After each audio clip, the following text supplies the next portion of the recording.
नमस्कार सर। सत साहिब। सर क्या नाम है आपका? मेरा पुंजालाल दास, मैं देवास से आया हुआ हूँ। सर क्या काम करते हैं आप? मैं टेलीग्राफ से रिटायर्ड हूँ। 87 में मैंने रिटायरमेंट ले लिया था। सर संत रामपाल जी महाराज से नाम दीक्षा लेने से पहले क्या आप कोई भक्ति साधना भी करते थे? मैं परिवार में जो भी बचपन से जो भक्ति परमात्मा की खोज में घूमता रहता था कि परमात्मा यहाँ मिलेंगे वहाँ मिलेंगे। तो मैंने मतलब शुरू में अपने गांव में जो भजन मंडली थी उसमें भजन भी करता था मैं। उसके बाद में जब से सर्विस लगी उसके बाद में मतलब गायत्री परिवार से भी जुड़ा।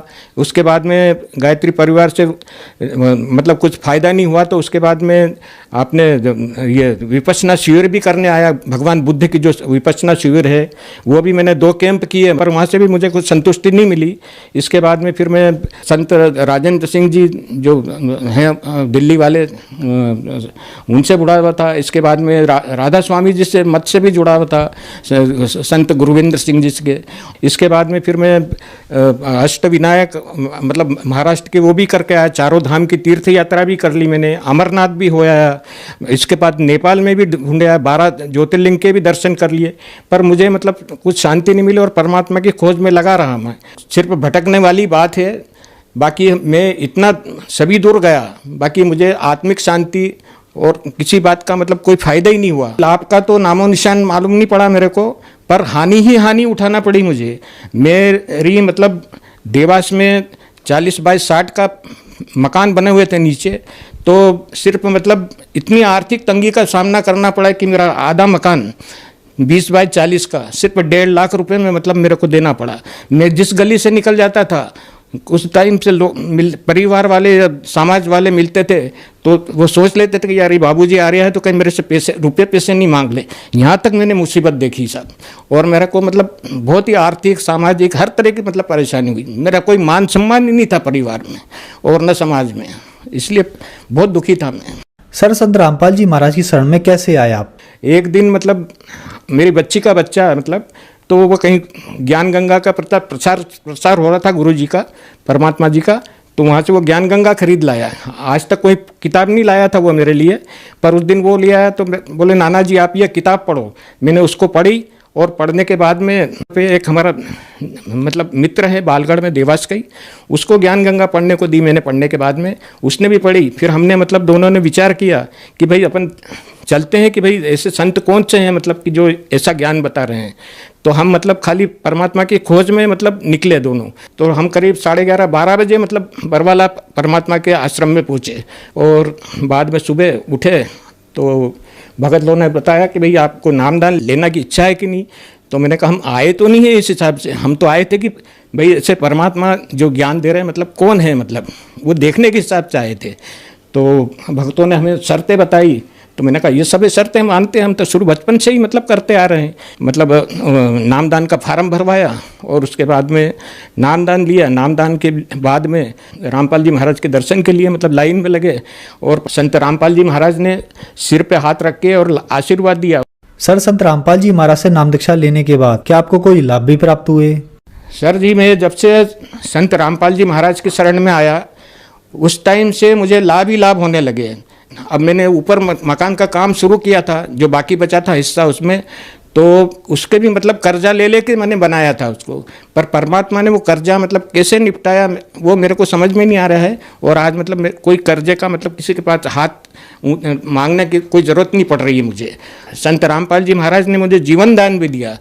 छत के ऊपर मतलब मैं टंकी है पानी की, तो वहाँ पानी देखने के लिए गया था, तो नीचे कमरे में जहाँ ऊपर छत पे तो पंखा लगा हुआ था, तो उस पर स्पार्किंग हो रहा था। मैंने कनेक्शन कटवा दिए थे उसके बच्चों से, और जैसे ही मैं बाद में ऊपर टंकी पे पानी देखने गया तो वह जहाँ पर पंखा लगा था वहाँ मुझे थोड़ा ऐसा झिनझिनी हुई और करंट का एहसास हुआ। तो मैं नीचे पानी में ही उतर के आया और अपने परिवार वाले बच्चों को बताया, मैंने कहा भैया ऊपर मत जाना क्योंकि वहाँ पर करंट आ रहा है। फिर बच्चों ने टेस्टर लगा के देखा, सरिये पे लगाया, सरिये में भी करंट फैला हुआ था। तो मुझे परमात्मा ने जीवन दान दिया है। ऐसे परमात्मा को मैं कैसे भूल सकता हूँ, बहुत दयालु है परमात्मा। संत रामपाल जी महाराज ने आज मुझे गाड़ी घोड़े परिवार सब बच्चों से मतलब किसी बात की तकलीफ नहीं है मुझे, और मैं आज परमात्मा की शरण में रह के और बहुत खुश हूँ। और मेरे परिवार में भी मतलब देवी ये प्रेत बाधाएं से बहुत पीड़ित लोग थे। मतलब मेरे छोटे भाई की मिसेस, मेरे बड़े भाई के मतलब जो मेरी भाभी लगती है उनको परी माँ जी, भेरू महाराज, ये सब आते थे। तो ये मेरे जाने से ही और मेरे परिवार के सभी लोगों को रामपाल जी महाराज के सबको नाम दिलवाया। मेरे 4-5 भाई हैं, उनको भी मतलब परिवार को दिया। मेरा परिवार पूरा सत्संगी है, और जिस दिन से ये सब जुड़े हैं, जिस दिन से वो प्रेत भाजाएं वगैरह कोई प्रकार की मतलब आज तक नहीं हुई है। सर, यहाँ आप परमात्मा शब्द किन के लिए संबोधित कर रहे हैं? परमात्मा तो शब्द मतलब मैं हमारे सदगुरुदेव रामपाल जी महाराज के लिए उपयोग कर रहा हूँ, और उनके लिए परमात्मा के अलावा और कोई दूसरा शब्द ही मेरे पास में नहीं है, क्योंकि इतनी दया हुई है कि आज उनके हिसाब से ही मतलब मैं जिंदा हूँ इस पृथ्वी पर। सर जी, मेरे को मतलब पुरानी बीमारियाँ थी, मतलब पाइल्स की भी शिकायत होती थी, और मतलब हर्निया की भी शिकायत हो रही थी। हमारे घर के बच्चों ने कहा कि बाबूजी बोले ऑपरेशन करवा लो, तो मैंने कहा नहीं, मैं गुरुजी की शरण में हूँ, रामपाल जी महाराज की शरण में हूँ, तो मेरे को मतलब कोई ऑपरेशन की ज़रूरत ही नहीं है। परमात्मा करेंगे और जैसे वो रखेंगे वैसे ही रहूँगा मैं। तो आज तक मैंने कोई ऑपरेशन नहीं करवाया, और आज मतलब मेरे को करीब 10 किलोमीटर पैदल भी चला जाऊं पर भी ये हर्निया की कोई प्रकार की शिकायत नहीं होती है मैंने। और मुझे मतलब परमात्मा की काफ़ी दया से मतलब मैं स्वस्थ हूँ। एक दिन मतलब ट्रेन में बैठे तो दिल्ली के वहाँ जैसे उतरे पुरानी दिल्ली में, तो उसके थोड़ी दूर पे 2 भगत थे हम मतलब, तो मैं ऊपर सीट पे सोया हुआ था और एक भगत वो नीचे था। तो थोड़ी दूर था दिल्ली, पुरानी दिल्ली। तो उस भगत ने बोला कि बाबूजी आप उठिए आओ, बोले अब अपना दिल्ली आने वाला है। तो मैं जैसे ही अपनी दरी वरी उठा कर नीचे गेट के सामने ही हम 2 भगत बैठ गए। तो जैसे ही हम बैठे और उस डिब्बे में मतलब मारकूट शुरू हो गई। लोगों ने मतलब जेब से पैसे वगैरह निकालना, ज़बरदस्ती हाथ डाल के, और मेरी जिस सीट पे सोया था उसी से वो फंटा एक तोड़ के उसने और सब मारने लगे वो लोग। हम वहाँ बैठे रहे, पर परमात्मा ने इतनी दया करी रामपाल जी महाराज ने कि हमारे तरफ उन लोगों की निगाह ही नहीं गई। हमें मतलब परमात्मा ने समझ लो गायब भी कर दिया। अब हमारे पास भी दूर की यात्रा थी, तो हम 4-4, 5-5 हज़ार रुपये रख के लाए थे, पर हमारे को परमात्मा ने उस टाइम भी बचा लिया।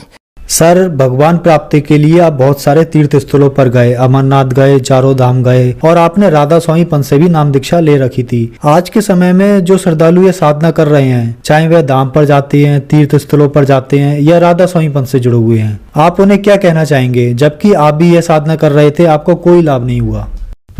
सर जी, मैं मतलब मेरे हम उम्र और अपने छोटे बड़े सभी भाई बहनों से यही प्रार्थना करना चाहूँ कि मैं बहुत भटक लिया हूँ, और मुझे मतलब कहीं से भी मतलब किसी प्रकार का फ़ायदा और सुख शांति नहीं मिली है। और आप सब लोगों से यही प्रार्थना है कि आप अपने ये पुरानी परिपाटी छोड़ दें और संत रामपाल जी महाराज के सानिध्य में आकर और मतलब उनसे नामदान ले। और ये संत रामपाल जी महाराज वो हमारे यहाँ के 5 मालिक हैं, उन 5 मालिकों के ही नाम दे रहे हैं। भाई यहाँ के 5 मालिक हैं गणेश जी, माता जी, ब्रह्मा, विष्णु और शंकर। तो आप लोग गलत फहमी हैं और इन असली मंत्रों को प्राप्त करके और अपने जीवन का कल्याण करवाए। ते भी मतलब मत मतांतर को पालन करने वाले हैं, उन सभी से करबद्ध प्रार्थना करता हूँ कि आप मेरी तरह सभी मत मतांतर और झूठी श्रद्धा भक्ति छोड़ के हमारे संत रामपाल जी महाराज की शरण में आए और उनसे नाम दीक्षा लेकर और अपना जीवन का कल्याण करवाए। आप लोगों को पता होना चाहिए कि जो सही नाम है वो हमारे गुरुजी के पास ही है। धन्यवाद सर।